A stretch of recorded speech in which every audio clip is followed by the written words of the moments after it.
Assalamualaikum warahmatullahi wabarakatuh. Pada video kali ini kita akan menjelaskan kembali tentang mata kuliah Teknologi Informasi dengan topik perangkat lunak atau software. Adapun pokok bahasan yang akan kita jelaskan pada kesempatan ini adalah yang pertama itu terkait dengan definisi dari perangkat lunak.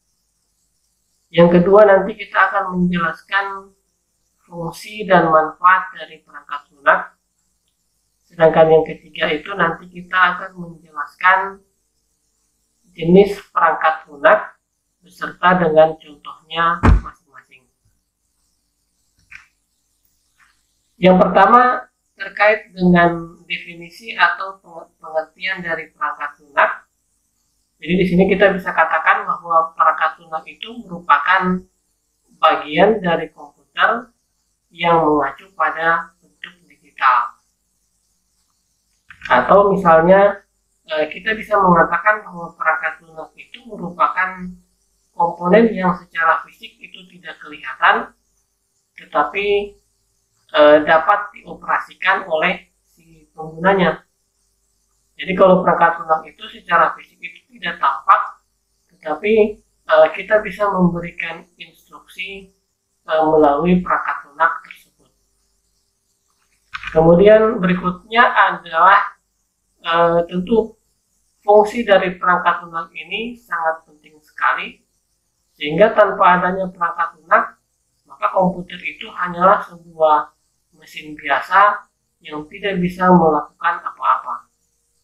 Jadi antara hardware maupun software ini mesti saling mendukung untuk melaksanakan atau untuk mengerjakan instruksi-instruksi tertentu dalam sistem komputer. Berikutnya adalah perangkat lunak ini tentu dibuat oleh programmer dengan menggunakan bahasa program atau kode-kode program tertentu, sehingga nantinya kode-kode program itu bisa diterjemahkan dan nantinya itu bisa dimengerti atau dijalankan oleh komputer.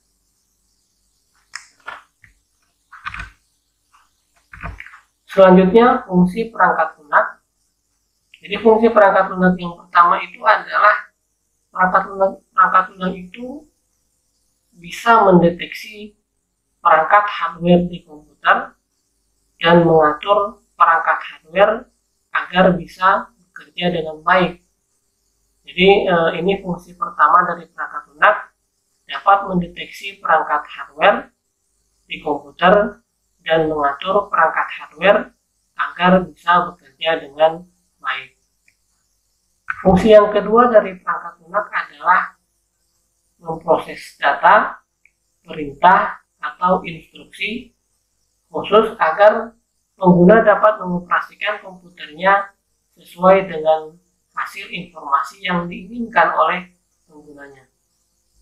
Kemudian fungsi yang ketiga dari perangkat lunak itu tentu sebagai sarana interaksi yang menghubungkan antara pengguna dengan perangkat kerasnya. Sedangkan berikutnya, fungsi perangkat lunak berikutnya adalah mengidentifikasi suatu program yang ada di sebuah komputer. Kemudian berikutnya adalah membantu mempermudah pekerjaan manusia.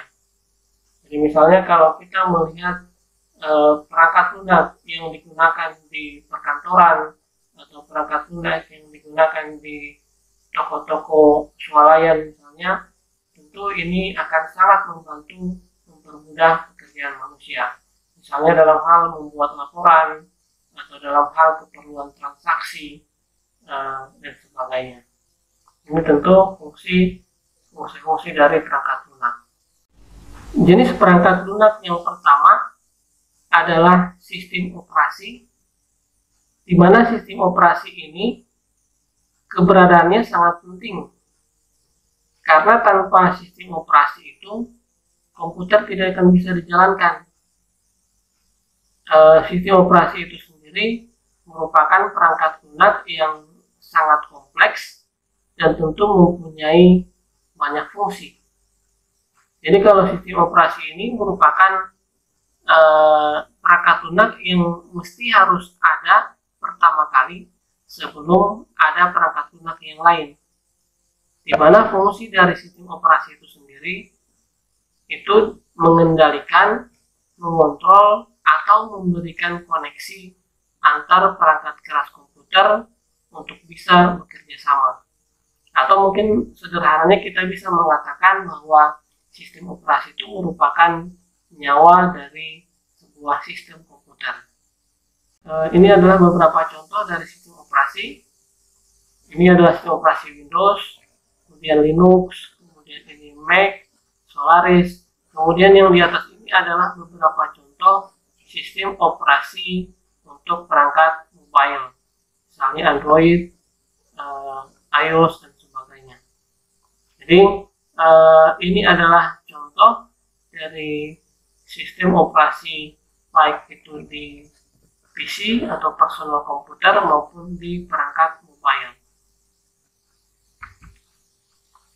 Berikutnya adalah jenis perangkat lunak yang kedua adalah perangkat lunak untuk pengolah kata. Perangkat lunak ini kalau di dalam bahasa Inggris disebut dengan word processing, merupakan perangkat lunak yang berhubungan dengan pembuatan dokumen, penyuntingan ataupun penyusunan suatu dokumen. Nah, dengan menggunakan perangkat lunak pengolah kata ini, tentu kita nantinya akan bisa menghasilkan dokumen, misalnya surat, proposal, atau naskah, pidato, laporan, dan sebagainya. Berikut adalah contoh dari perangkat lunak pengolah kata. Misalnya di sini kita bisa lihat salah satunya adalah Microsoft Word. Tentu perangkat lunak ini bukan lagi nama yang asing karena sering kita gunakan. Perangkat lunak ini dikeluarkan oleh Microsoft sepaket dengan Excel, PowerPoint, dan sebagainya. Kemudian perangkat lunak pengolah kata yang lain, misalnya ada OpenOffice, kemudian LibreOffice, kemudian Word Perfect dan sebagainya. Ini adalah jenis-jenis perangkat lunak yang tergolong dalam perangkat lunak pengolah kata. Berikutnya adalah perangkat lunak pengolah angka atau spreadsheet, di mana perangkat lunak pengolah angka ini berkaitan dengan pemrosesan data dalam bentuk angka. Perangkat lunak ini biasanya mempunyai tabel nilai-nilai yang disusun dalam baris dan kolom. Setiap nilai dapat memiliki hubungan yang telah terdefinisi dengan nilai yang lain. Berikut adalah beberapa contoh perangkat lunak pengolah angka, misalnya Microsoft Excel, kemudian OpenOffice, ini untuk Cal, kemudian Lotus 123, kemudian Casper, dan sebagainya. Ini adalah contoh perangkat lunak untuk pengolah angka.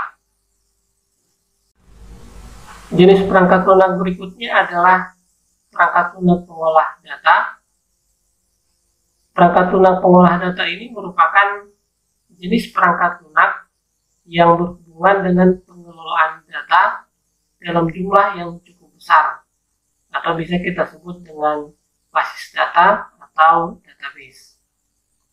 Dengan menggunakan perangkat lunak ini, kita dapat membuat data, menyunting data, menyeleksi data, misalnya dengan kriteria tertentu. Nantinya kita bisa membuat laporan berdasarkan data dalam basis data tersebut. Misalnya contoh perangkat lunak untuk pengolah data ini, ada MySQL, kemudian Microsoft Access, ada DBase, kemudian Workspace, dan sebagainya. Ini adalah contoh perangkat lunak untuk pengolah data. Perangkat lunak berikutnya adalah perangkat lunak presentasi, di mana perangkat lunak presentasi ini digunakan dalam pembuatan file yang biasa digunakan ketika kita melakukan presentasi. Nah, dengan menggunakan program presentasi ini, kita dapat memasukkan objek seperti gambar, video, ataupun suara. Jadi misalnya perangkat lunak presentasi ini digunakan ketika misalnya kita mempresentasikan hasil laporan kegiatan, atau misalnya pada saat seminar tugas akhir, atau misalnya kegiatan-kegiatan yang lain di perkantoran, atau misalnya di organisasi dan sebagainya. Jadi perangkat lunak presentasi ini digunakan untuk menjelaskan suatu materi dalam bentuk presentasi. Nah, ini adalah contoh perangkat lunak yang digunakan untuk presentasi. Kira kalau misalnya Microsoft PowerPoint ini merupakan perangkat lunak yang sudah tidak asing lagi bagi kita karena sering digunakan. Kemudian berikutnya adalah OpenOffice. Kemudian yang lain misalnya Ework Keynote, kemudian Presenter. Ini adalah contoh-contoh perangkat lunak untuk presentasi. Berikutnya adalah perangkat lunak pengolah gambar. Jadi perangkat lunak pengolah gambar ini adalah perangkat lunak yang berhubungan dengan desain grafis. Nah, dengan menggunakan perangkat lunak pengolah gambar ini, kita dapat membuat atau mengolah atau melakukan editing terhadap suatu gambar. Kita bisa melakukan desain terhadap misalnya logo, banner, poster, dan sebagainya. Biasanya misalnya perangkat lunak ini digunakan misalnya dalam bidang pemasaran atau periklanan. Nah, untuk keperluan misalnya desain banner atau desain logo. Perangkat lunak untuk pengolah gambar, misalnya di sini kita bisa menggunakan Adobe Photoshop, kemudian Corel Draw, kemudian Adobe Illustrator, kemudian bisa kita menggunakan Macromedia Freehand. Ini adalah contoh perangkat lunak untuk pengolah gambar. Yang berikutnya adalah perangkat lunak untuk browser, di mana browser ini merupakan perangkat lunak yang digunakan untuk membantu kita menjelajahi di dunia internet. Jadi untuk keperluan kita mengakses informasi melalui web, itu tentunya kita menggunakan perangkat lunak browser. Di samping itu, perangkat lunak browser ini menyediakan layanan search engine yang tentunya itu akan memudahkan pengguna untuk melakukan pencarian data dengan mengetikkan kata kunci pada kolom pencarian yang disediakan. Jadi dengan menggunakan browser ini, kita akan bisa menjelajahi atau kita akan bisa mengakses informasi melalui website. Ini adalah contoh perangkat lunak untuk browser. Misalnya kita bisa menggunakan Google Chrome, kita bisa menggunakan Internet Explorer, kemudian Mozilla, Opera, Safari, dan sebagainya. Berikutnya adalah perangkat lunak untuk chatting. Perangkat lunak chatting ini merupakan jenis perangkat lunak yang digunakan untuk mendukung aktivitas komunikasi antara satu pengguna dengan pengguna yang lain, di mana setiap pengguna itu dapat saling bertukar pesan dengan pengguna yang diinginkannya tanpa terhalang jarak dan waktu. Nah, di sini kita menggunakan, ini adalah populer di zamannya, menggunakan Yahoo Messenger. Kemudian mungkin yang populer saat ini kita menggunakan WhatsApp atau aplikasi chatting yang lain. Yang terakhir, dari jenis-jenis perangkat lunak yang kita sebutkan tadi, itu bisa kita kategorikan lagi, misalnya dalam 4 kategori berikut. Misalnya yang pertama adalah perangkat lunak berbayar. Di mana perangkat lunak berbayar ini, pengguna itu harus mengeluarkan sejumlah uang untuk menggunakan perangkat lunak tersebut. Misalnya kalau kita mau menggunakan perangkat lunak sistem operasi Windows atau misalnya Microsoft Office, tentu kan itu merupakan contoh aplikasi atau contoh perangkat lunak yang berbayar. Jadi kita mesti mengeluarkan sejumlah uang untuk menggunakan aplikasi atau untuk menggunakan perangkat lunak tersebut. Yang kedua adalah perangkat lunak yang sifatnya open source. Open source ini mempunyai arti bahwa perangkat lunak itu bersifat terbuka. Bersifat terbuka itu sehingga source kode dari perangkat lunak itu bisa kita lihat, sehingga kode-kode itu bisa kita pelajari, kemudian kita dapat memodifikasi kode-kode itu, kemudian mungkin kita bisa tingkatkan kemampuan dari perangkat lunak tersebut, kemudian bisa disebarluaskan. Misalnya software yang open source untuk sistem operasi misalnya Linux, sehingga banyak sekali bermunculan versi-versi Linux. Yang ketiga adalah perangkat lunak freeware.